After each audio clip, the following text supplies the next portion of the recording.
ये PGCIL के लिए पहली हमारी क्लास है। अब देखिए किस प्रकार से दे धड़ाधड़ क्लास आपके लिए दे रहा हूं, है ना। और ऐसे ही तब तक देता रहूंगा जब तक कि आपका एग्जाम कंप्लीट नहीं हो जाता। एग्जाम कंप्लीट होते ही फिर स्किल टेस्ट पर लगेंगे, स्किल टेस्ट होते फिर डीवी वेरिफिकेशन के बारे में मैं जानकारी दूंगा। स्टेप बाय स्टेप मैं ओरिएंट के साथ, मतलब इस प्रकार से ओरिएंटेड आपको इंफॉर्मेशन दूंगा कि बस जब तक आपका सिलेक्शन नहीं हो जाता मैं आप सभी के साथ खड़ा हूं, है ना। बस आप इस चैनल का हाथ मत छोड़ना, इस चैनल का साथ मत छोड़ना मेरे भाई। सुप्रभात दोस्तों, स्वागत है आप सभी का निमी टेक्निकल क्लासेस में। लौट आइए इस संघर्ष की राह पर। आज से हम PGCIL के लिए स्पेशल क्लास की शुरुआत करने जा रहे हैं और वो आपकी पहली क्लास होगी आवेश एवं स्थिर वैद्युत की। इस क्लास में आवेश एवं स्थिर वैद्युत यानी कि चार्ज और स्टैटिक इलेक्ट्रिसिटी से रिलेटेड जो भी प्रश्न हम आपके लिए लेकर आए हैं वो बिल्कुल सिलेक्टेड प्रश्न है और इन प्रश्नों को इस प्रकार से ओरिएंट किया गया है कि ये प्रश्न भले ही अपने आप में एक क्वेश्चन हो, लेकिन इसमें मैं इतना डीपली से आपको एक्सप्लेन करने वाला हूं कि हर क्वेश्चन अपने आप में 4 से 5 क्वेश्चन छिपाया हुआ है। तो इस पूरे क्लास को ध्यान से देखिएगा। ये क्लास PGCIL के लिए बहुत ही महत्वपूर्ण है ना।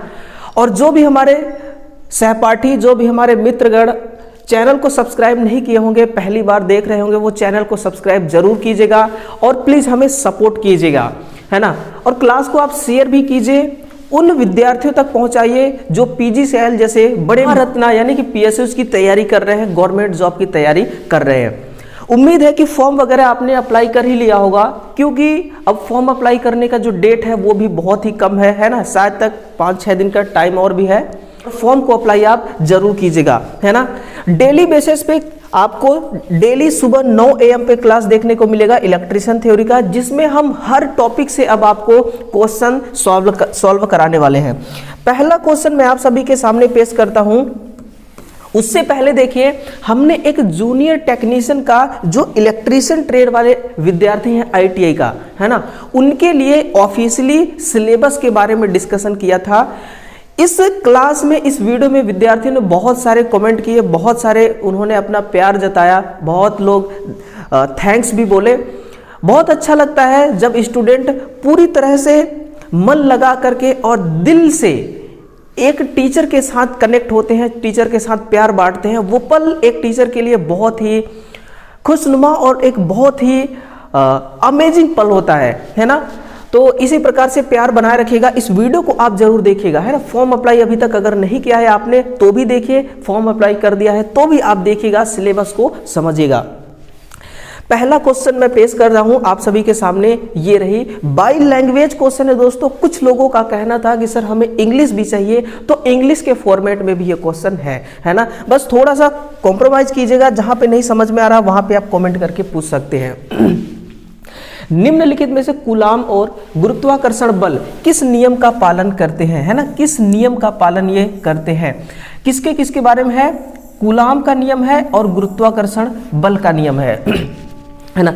किस नियम का पालन करते हैं? कूलाम का ही नियम का पालन करेगा, प्रतिरोध के नियम का, ओम के नियम का, या व्युत्क्रम के वर्ग का नियम का, है ना। देखिए ओम का नियम तो वहां पर लगता है मेरे भाई जहां पर आपको करंट और वोल्टेज की वैल्यू पता करना हो, जहां पर आपको प्रतिरोध पता करना हो, है ना। यहां पर ऐसा कुछ भी नहीं है ना। ये दोनों एक ही रूल को फॉलो क्यों करते हैं मैं आपको बताऊं। नोटबुक के साथ देखना मेरे भाई, जो कूलाम का नियम होता है ना, कूलाम के लिए लिखेगा कि F यानी कि बल बराबर क्या होता है, K Q1 गुणा Q2 बट्टा R²।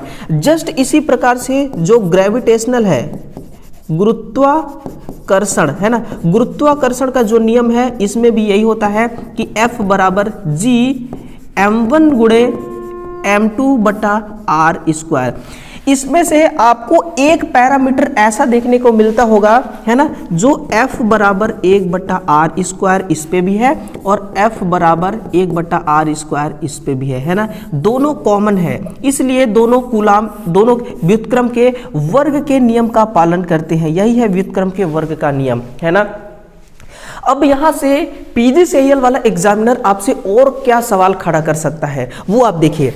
सबसे पहली बात मेरे भाई, ये जो आपका जी है, ये क्या है, ग्रेविटेशनल है। इसका मान कितना होता है 6.67 गुणे 10 की घात माइनस का 11 न्यूटन मीटर स्क्वायर केजी -2 है ना। इसका वर्ग -2 में है, ये याद रखना आप, है ना। ये इसका क्या होता है, ग्रेविटेशनल की वैल्यू होती है। और जो आपका k है इसका मान क्या होता है 9 गुणे 10 की घात 9 इंटू 10 की पावर 9 न्यूटन मीटर स्क्वायर प्रति कूलाम, ये इसका वैल्यू है। अगर यही आपसे पूछ ले कि भैया हमें सीजीएस में इसका मान बताइए, सीजीएस प्रणाली में, है ना, तो सीजीएस प्रणाली में कितना होता है, वो होता है 1। अगर यहाँ पर क्लास थ्योरी की चल रही होती तो मैं आपको पूरा विधिवत बताता कि एक वैल्यू कैसे आती है सीजीएस में, है ना, के का मान 1 कैसे आता है। ठीक है, आंसर क्या हो गया, व्युत्क्रम वर्ग का नियम, है ना, यही आपका करेक्ट आंसर हो जाएगा। पीडीएफ पैनल का पीडीएफ ई नोट्स के लिए आप टेलीग्राम को ज्वाइन कर लेना, है ना, वहीं से आपको पीडीएफ मिलेगी। नेक्स्ट क्वेश्चन की ओर चलते हैं। किसी धात्विक चालक से विद्युत धारा प्रवाहित होते समय तापमान बढ़ने का क्या कारण है ना। What is the reason of increases in temperature when electric current flow through a metallic conductor, यानी कि मेटेलिक कंडक्टर में विद्युत धारा जब प्रवाहित होती है तो तापमान बढ़ता है। आपने देखा होगा मेरे भाई, अगर आपके घर के आसपास कहीं पर भी टावर्स के द्वारा जो हाई वोल्टेज को ट्रांसमिट किया जा रहा है, कौन ट्रांसमिट कर रहा है, थर्मल पावर प्लांट एनटीपीसी, जो अपने विश्व का सबसे बड़ा इलेक्ट्रिसिटी जनरेटर है, जनरेट करता है ना, वो ट्रांसमिट करता है। आपने देखा होगा कि बरसात के दिनों में क्या होता है कि उस तार से चर चर की आवाज आती है ना, आपने ये जरूर सुना होगा। क्यों आती है, क्योंकि हाई वोल्टेज होता है, और हाई वोल्टेज है तो हाई करंट भी होगा, और उस करंट से ये आवाज आ क्यों रही है, क्योंकि देखिए हाई वोल्टेज है इसलिए आवाज आ रही है, और तापमान के प्रभाव से वो आवाज आती है ना। कहने का मतलब कि तापमान नहीं, वायुमंडल के प्रभाव से वो आवाज आती है ना। यानी कि तापमान क्यों जनरेट होती है, क्योंकि फ्री इलेक्ट्रॉन जो हैं वो और एटम्स के मध्य में आपसी टकराव होता है। कोई भी चीज अगर आपस में टकराएगा या फिर आप हाथ को भी ऐसे घिसेंगे तो बीच में क्या होगा, फ्रैक्शन, घर्षण, जिसके वजह से हीट जनरेट होगी, है ना। तापमान, बस टेम्परेचर बढ़ने का जो रीजन है ना, यही वो रीजन है। क्या रीजन है, फ्री इलेक्ट्रॉन और परमाणु के मध्य आपसी टकराव, बस यही कारण है और इसके अलावा कुछ नहीं। ठीक है ना। सेशन अच्छा लगे तो लाइक जरूर करना मेरे भाई, और शेयर करना बिल्कुल मत भूलना आप, है ना। बिल्कुल दोस्तों, ये दिल से दिल तक की क्लास है और दिल से शेयर कीजिएगा, दिल से इस क्लास को देखिएगा, क्योंकि पीजीसीएल ने आपको बहुत कम टाइम दे रखा है एग्जाम के लिए। आप भी दिखा दीजिए कि हम भी किसी से कम नहीं है ना। बस आप अपने आप को ना किसी से कम मत समझना, ठीक है ना। नेक्स्ट है कि इलेक्ट्रॉनिक करंट की दिशा हो सकती है ना। Electronic current can have direction. अब आप यहां से घबराइए मत, इलेक्ट्रॉनिक करंट क्या होता है, इलेक्ट्रिक करंट, इलेक्ट्रॉनिक करंट सब वही है। करंट तो करंट होती है, ऋण से धन की ओर या फिर धन से ऋण की ओर।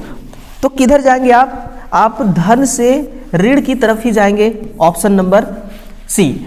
यहां से आपको यह भी कहा जा सकता है कि एनोड से, कहां से, एनोड से कैथोड की तरफ, एनोड से कैथोड की तरफ, है ना। ये भी आपसे पूछा जा सकता है, एनोड से कैथोड की तरफ। अगर ऋण से धन की ओर, यानी कि कैथोड से, कहां से, कैथोड से एनोड की तरफ अगर पूछा होता तो ये किसकी दिशा है, ये फ्री इलेक्ट्रॉन की दिशा है। ये दिशा किसकी है, फ्री इलेक्ट्रॉन की। इलेक्ट्रॉन के जस्ट अपोजिट में क्या होता है, आपका करंट प्रभावित होती है ना। बाकी करंट की स्पीड विस्पीड क्या, बहुत सारे सवाल लेकर आया हूं मैं, बस आप देखते रहना, है ना। पूरे क्लास को सुनना और देखते रहिए। एटम्स क्या है, what is the atoms, atoms क्या है, इलेक्ट्रॉन और प्रोटॉन का मिश्रण होता है, नहीं। सबसे छोटा भाग जो स्वतंत्र रूप से रह सकता है, नहीं। ये काम किसका है, ये फ्री इलेक्ट्रॉन का है ना।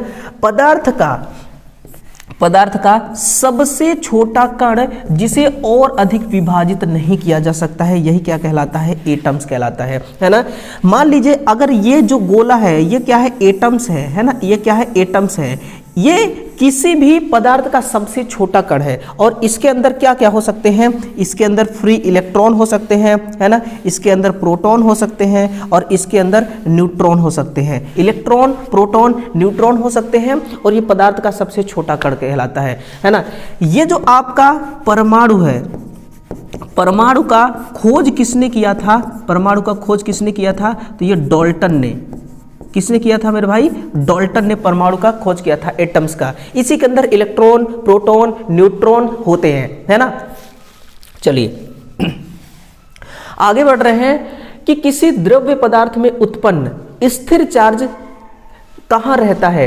यहां से आपको एक बात और पता चल रही होगी, जो स्टैटिक चार्ज है ना, स्टैटिक इलेक्ट्रिसिटी है, वो किसी द्रव पदार्थ से भी उत्पन्न किया जा सकता है ना। और इस प्रकार से जब स्टैटिक चार्ज को आप जनरेट करते हैं तो वो इस द्रव्य के किस सतह में रहता है ना, द्रव के समान रूप से मिश्रित होता है जैसे शरबत होती है, या फिर द्रव के निचले सतह में होता है, या फिर द्रव के ऊपरी सतह में होता है। आपने देखा होगा अगर आप पेट्रोल, डीजल कुछ भी अगर पानी में मिला देते हैं, या फिर सरसों का तेल, कोई भी तेल हो, अगर आप पानी में मिक्स कर दे रहे हैं तो पानी जो है वो नीचे रह जाता है और तेल ऊपर रहती है ना, उसकी तली में।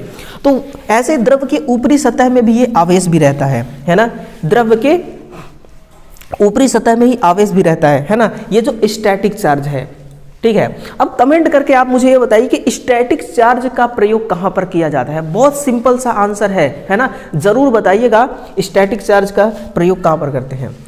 वही पर नेक्स्ट है, according to atomic structure which particle has positive charge. परमाणविक संरचना के अनुसार किस कण में धनात्मक आवेश मौजूद होता है ना। क्या वो इलेक्ट्रॉन है, प्रोटॉन है, न्यूट्रॉन है या पॉजिट्रॉन है। सुनिए, क्वेश्चन तो बहुत नॉर्मल सा है लेकिन एक्सप्लेन करने की कोशिश करूंगा। प्रोटॉन क्या है, इसका करेक्ट आंसर है। देखिए प्रोटॉन क्या होता है मेरे भाई, परमाणु के अंदर का एक क्या है, ये कण है ना। परमाणु के अंदर का एक कण है जो अपने अंदर क्या करता है, पॉजिटिव यानी कि धनात्मक आवेश से लेकर के चलता है। बस इतना ही जानिए, है ना, ज्यादा कुछ आपको जानने की जरूरत नहीं है। बहुत सिंपल सिंपल क्वेश्चन पूछे जाते हैं। प्रीवियस ईयर क्वेश्चन पेपर मैंने सॉल्व कराया है, आप उसको देखिएगा कितने नॉर्मल क्वेश्चन पूछे जा रहे हैं। न्यूमेरिकल तो बहुत कम क्वेश्चन है ना, बहुत ही कम क्वेश्चन पूछता है इसमें। एक परमाणु का सबसे हल्का कण इनमें से कौन सा होगा, प्रोटॉन, न्यूट्रॉन, इलेक्ट्रॉन, सबस्ट्रॉन। ये क्या होगा आपका, इलेक्ट्रॉन। देखिए जो किसी एटम्स के अंदर जो छोटे छोटे कण होते हैं वो कौन कौन से हैं, इलेक्ट्रॉन, प्रोटॉन, न्यूट्रॉन, है ना। देखिए एक बहुत प्यारा सा लॉजिकल सा छोटा सा एक लाइन है, उसको लिखेगा, ईंट पर गिरकर नाचे, ईंट पर गिरकर नाचे, है ना, गिरकर नाचे।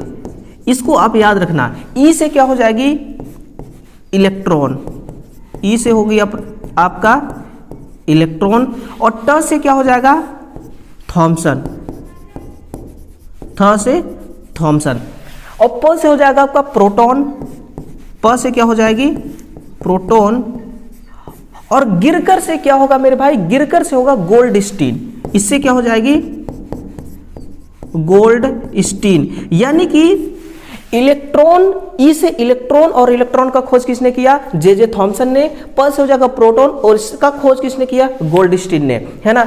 लेकिन इसका नामकरण किया था किसने, रदरफोर्ड भाई साहब ने।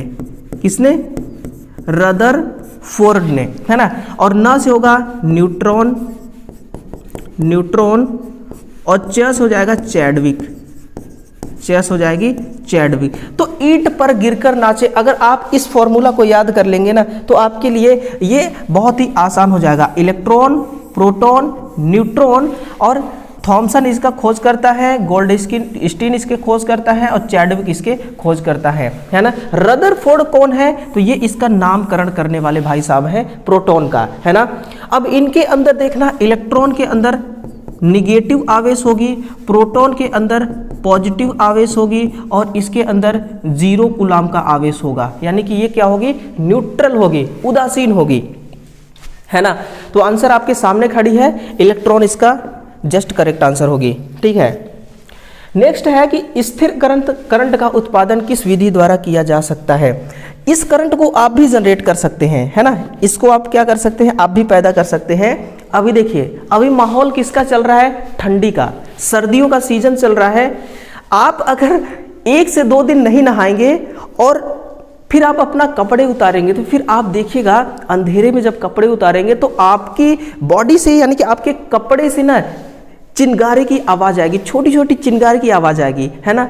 वो क्या है, एक स्टैटिक चार्ज है, वो क्या है, स्टैटिक चार्ज है। अगर बिना नहाए भी ये काम करते हैं ना तो भी यही प्रक्रिया होता है, यानी कि आपस में घर्षण होता है और घर्षण से क्या होता है, एक इलेक्ट्रिसिटी जनरेट होती है जिसको कहते हैं हम स्टैटिक इलेक्ट्रिसिटी, है ना। और ये सिर्फ और सिर्फ इसका प्रयोग कहाँ पर आता है, प्रयोगशाला में।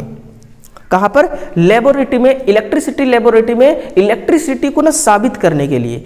क्योंकि पहले तो स्थिर करंट आया, इसके बाद गतिशील करंट आई, है ना। तो स्थिर करंट आ तो गया, इसको प्रूफ कौन करेगा, प्रूफ करने के लिए भी कुछ चाहिए, तो ये खुद को प्रूफ करता है कि करंट नाम की, चार्ज नाम की कोई चीज होती है।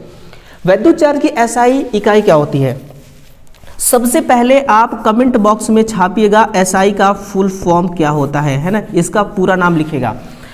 वैद्युत आवेश की एसआई यूनिट क्या होगी, कूलाम होगी। क्या होगी, कूलाम। अगर 6.25 गुणे 10⁻⁻18 कूलाम आवेश, ये क्या है, इतना कूलाम आवेश अगर किसी चालक में 1 सेकेंड में फ्लो होता है तो वो क्या कहलाएगा, 1 एम्पियर। वो क्या कहलाएगी, 1 एम्पियर, है ना। अगर किसी भी कंडक्टर में 6.25 गुणे 10⁻⁻18 कूलाम चार्ज 1 सेकेंड में फ्लो हो जाती है तो उसको क्या कहा जाता है, 1 एम्पियर करंट। यानी कि 1 कूलाम बराबर कितना, 1 कूलाम में कितने इलेक्ट्रॉन होते हैं, कितने कूलाम आवेश होगा, सॉरी यहां पर इलेक्ट्रॉन होगा, है ना, यहां पर क्या होगी, इलेक्ट्रॉन। 6.25 गुणे 10⁻⁻18 इलेक्ट्रॉन अगर 1 सेकेंड में फ्लो होता है तो उसको 1 एम्पियर करंट कहते हैं, जो कि 1 कूलाम के बराबर है ना। इसका फुल फॉर्म मैंने पूछा था एसआई का, सुनिएगा, इंटरनेशनल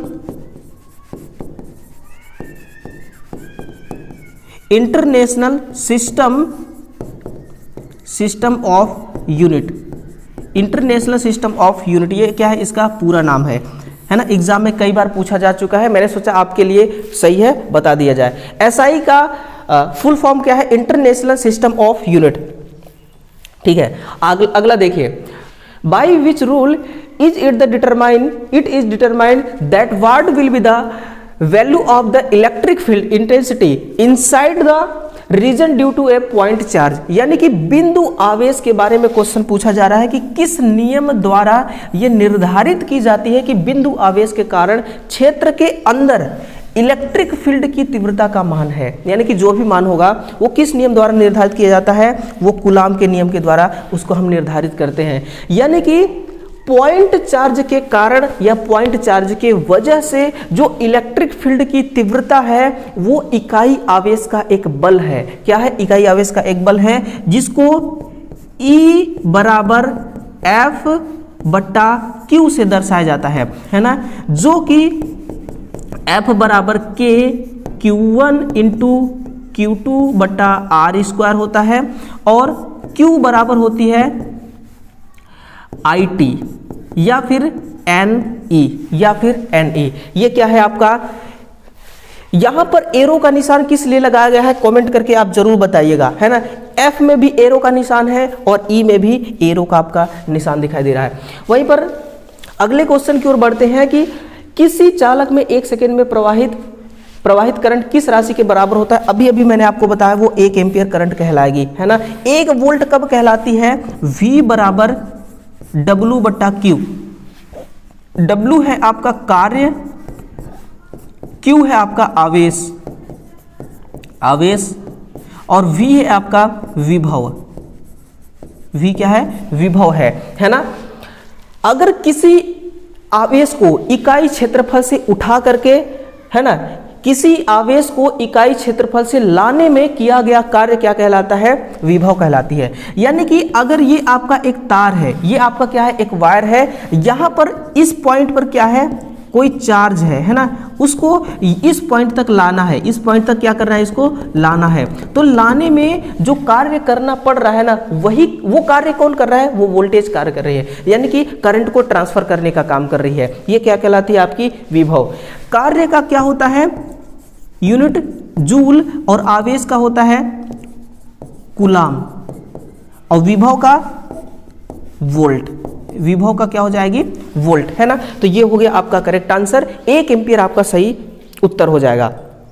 ठीक है, किन्हीं भी दो आवेशों के मध्य आकर्षण तथा प्रतिकर्षण का बल किस बात पर निर्भर करता है, on what does the force of attraction and repulsion between any two charges depend, यानी कि किस पर निर्भर करता है, आवेशों के गुणन पर। ऑप्शन नंबर ए को ध्यान से देखना आप, क्योंकि F बराबर K Q1 गुणे Q2 बटा R स्क्वायर। आप देखिए ना, जो बल है ये किसके समानुपाती है, Q1 इंटू क्यू के, किसके है, Q1 इंटू क्यू के है, इन दोनों के गुणनफल के बराबर है, इन दोनों के गुणनफल पर निर्भर करता है, और इनके बीच की दूरी पर भी निर्भर करता है। जितना ज्यादा दूरी, देखिए अगर कोई चुंबक है ना, उस चुंबक को जितना पास लाएंगे उतना ही ज्यादा उसको खींचने की शक्ति उसके अंतर्गत आएगी, उसके अंदर आएगी।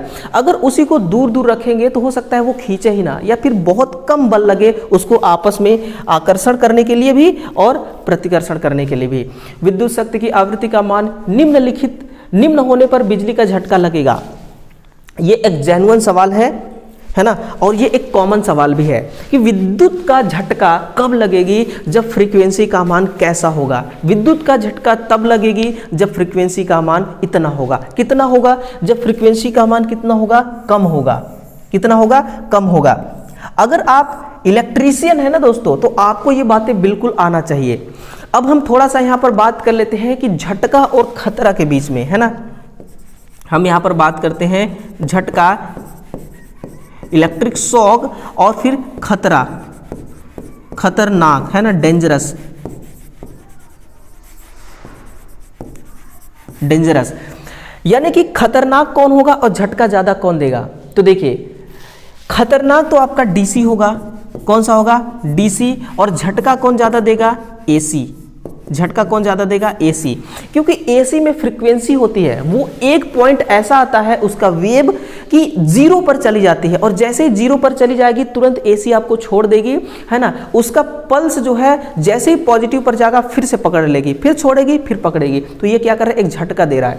लेकिन डीसी में ऐसा होता नहीं है, हाई वोल्टेज है, अगर पकड़ लेगी तो वो छोड़ेगी नहीं दोबारा। डीसी में यही होता है ना।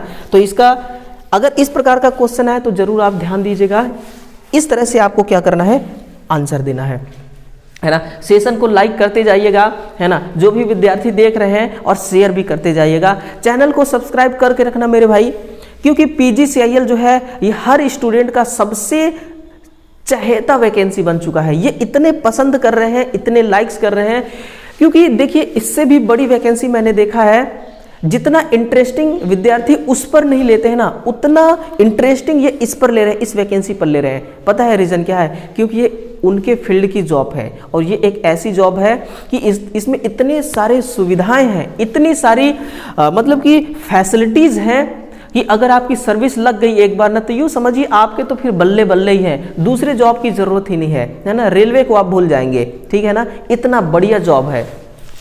ठीक, फिर है कि यदि दो चार्ज कणों के बीच की दूरी को कम करके आधी कर दी जाए तो उनके बीच बल कितना होगा, है ना।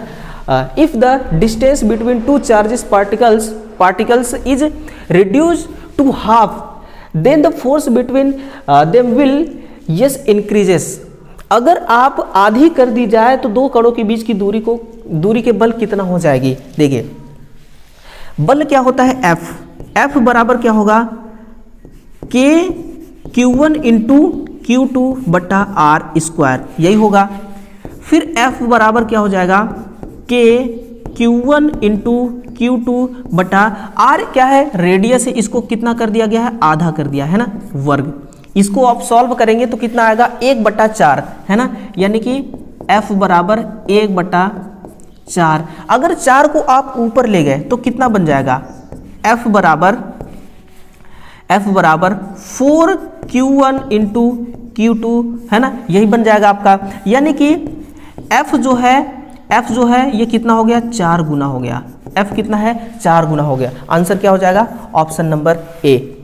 ऑप्शन नंबर ए हो जाएगा इसका करेक्ट आंसर। उसके बीच बल कितना हो जाएगी, 4 गुना हो जाएगी। याद रखिएगा क्या हो जाएगी, क्योंकि जितना पास हम चुंबक को लाएंगे या फिर किसी चार्ज को लाएंगे उतना ही उसके अंदर अट्रैक्शन का गुण आएगा या फिर रिपल्सन का गुण आएगा, है ना। अगर उसको पास में लाएंगे तो वो तो उसके चार्ज की नेचर पर, उसकी प्रकृति पर डिपेंड करती है। किसी डिस्चार्ज हुए पिंड को किस माध्यम से पुनः चार्ज नहीं किया जा सकता है, अपने अक्ष पर घूर्णन करके, है ना। अपने अक्ष पर घूर्णन करके वो कभी भी चार्ज नहीं हो सकती है। फिर एक गतिशील विद्युत की सामान्य गति कितनी होती है, 3 × 10⁸ मीटर प्रति सेकेंड, है ना। कहीं पर आपको 2.8 × 10⁸ मीटर प्रति सेकेंड भी आपको मिल सकता है। ये एग्जैक्ट आंकड़ा है, ये एग्जैक्ट आंकड़ा है, लेकिन ऑप्शन आपको ज्यादातर यही देखने को मिलते होंगे, 3 × 10⁸ मीटर प्रति सेकेंड। अब थोड़ा सा हम चीज़ों को समझते हुए पढ़ते हैं। मान लीजिए कि जम्मू कश्मीर में एक ग्रिड स्टेशन है, समझिए PGCIL है। जम्मू कश्मीर की शायद यहाँ पर रीजन भी है ना, जो फॉर्म अप्लाई हो रही है अभी। जम्मू कश्मीर में एक PGCIL ग्रिड स्टेशन है और एक है MP में PGCIL। अब वहाँ के ग्रिड स्टेशन से पावर को ट्रांसमिट करना है अपने MP के ग्रिड स्टेशन में। वहाँ से स्विच ऑन करते ही ना सेकेंडों का टाइम नहीं लगेगा इस ग्रिड स्टेशन में पावर आने के लिए। क्यों, क्योंकि उसकी स्पीड आप देख रहे हैं कितना भयानक, कितना खतरनाक, कितना डेंजरस स्पीड है। ये स्पीड हवा के स्पीड से भी, मतलब हवा के जैसे चलेगी, है ना। विद्युत क्षेत्र में स्थित बिंदु पर प्रति इकाई धनात्मक आवेश अनुभव किया गया बल को किस रूप में परिभाषित किया जा सकता है। विद्युत क्षेत्र की तीव्रता, है ना। विद्युत क्षेत्र की तीव्रता यहाँ से फॉर्मूला भी पूछ सकता है, E = F/Q। E = F/Q, यही क्या होता है, विद्युत क्षेत्र की तीव्रता होती है। और किसके द्वारा हम इसको ज्ञात करते हैं विद्युत क्षेत्र की तीव्रता को, कूलाम का नियम। कूलाम का जो नियम होता है उसी के द्वारा हम इसको क्या करते हैं, ज्ञात करते हैं विद्युत क्षेत्र की तीव्रता। इसको हम E से दर्शाते हैं, है ना। ये क्या है, एक प्रकार की सदिश राशि है ना। और MMF के बारे में अगर पूछे तो देखिए, जैसे इलेक्ट्रिक सर्किट में EMF होता है वैसे ही चुंबकीय सर्किट में, मैग्नेटिक सर्किट में MMF होता है। MMF कितना होगा, MMF का मान, यह किस पर डिपेंड करता है, MMF का मान किस पर डिपेंड करता है। यानी कि देखिए ये एक क्या है, ये एक कोर है, ये क्या है, एक कोर है ना। इस कोर में हमने क्या कर दिया, इस प्रकार से कॉइल लपेट दिया, है ना। इस प्रकार से हमने इस पे क्या किया, कॉइल लपेट दिया।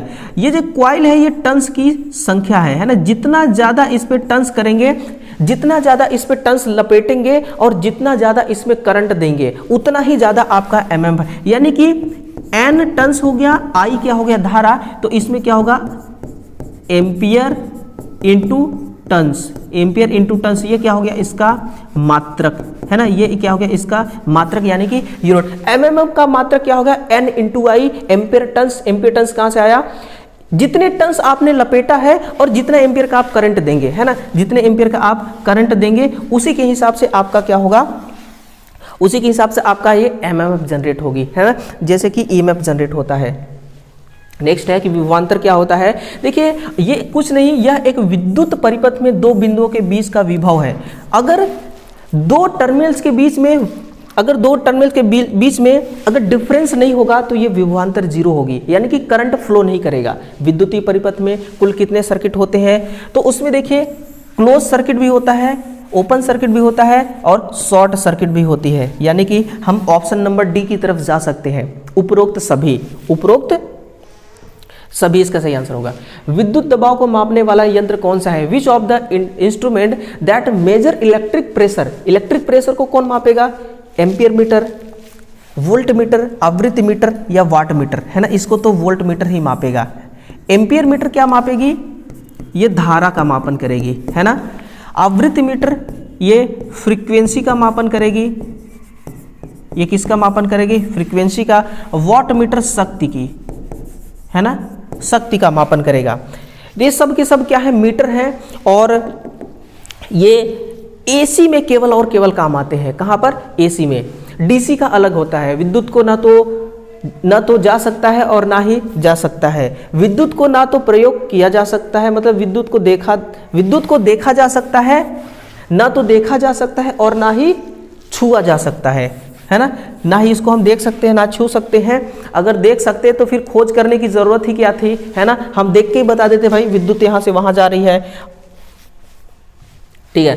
कभी आपने देखा होगा कि गलती से किसी को विद्युत का झटका लग जाता है क्योंकि वो दिखता नहीं है ना। अगर दिख जाता तो क्यों हम अपने आप को उससे बचाव कर लेते ना, है ना। ये होता है।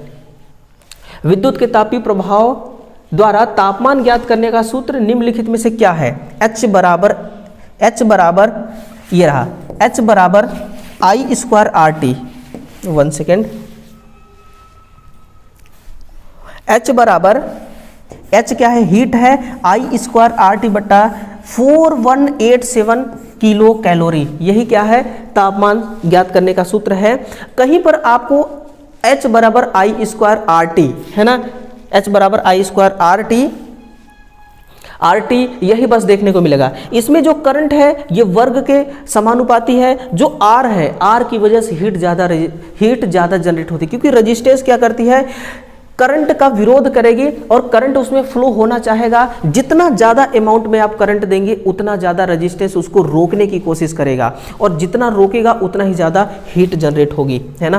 प्रोटॉन में एक धन विद्युत आवेश होता है, यह इलेक्ट्रॉन से लगभग कितना गुना भारी होता है। The proton has a positive electric charge, it is approximately time heavier than the electron, है ना। कितना गुना भारी होता है। सबसे पहले देखिए प्रोटॉन जो होता है उसमें पॉजिटिव आवेश होगी, है ना, और इलेक्ट्रॉन में निगेटिव आवेश होगी, है ना। दोनों में आवेश 1.6 गुणे 10 की पावर -19 कूलाम का आवेश होगा। कितना होगा, इतना कूलाम का आवेश दोनों में होगा, है ना। लेकिन इसमें आवेश तो एक समान होता है, लेकिन इसका जो भार है ना, इसका जो द्रव्यमान है वो कैसा होगा, वो अलग अलग होता है। वो कितना होता है, अलग अलग, है ना। प्रोटॉन का भार कितना होगा, 1837, 1840, 1845 गुना। ये तीनों बातें लिखेगा आप, 1837, 40, 45, है ना। अलग अलग एग्जाम में अलग अलग तरीके से डेटा आपके सामने परोसा जाएगा, लेकिन 1845 वाली कॉमन है, ये ज़्यादा आपके सामने रखी जाएगी, है ना। 1845, 37 आए तो भी करेक्ट आंसर है।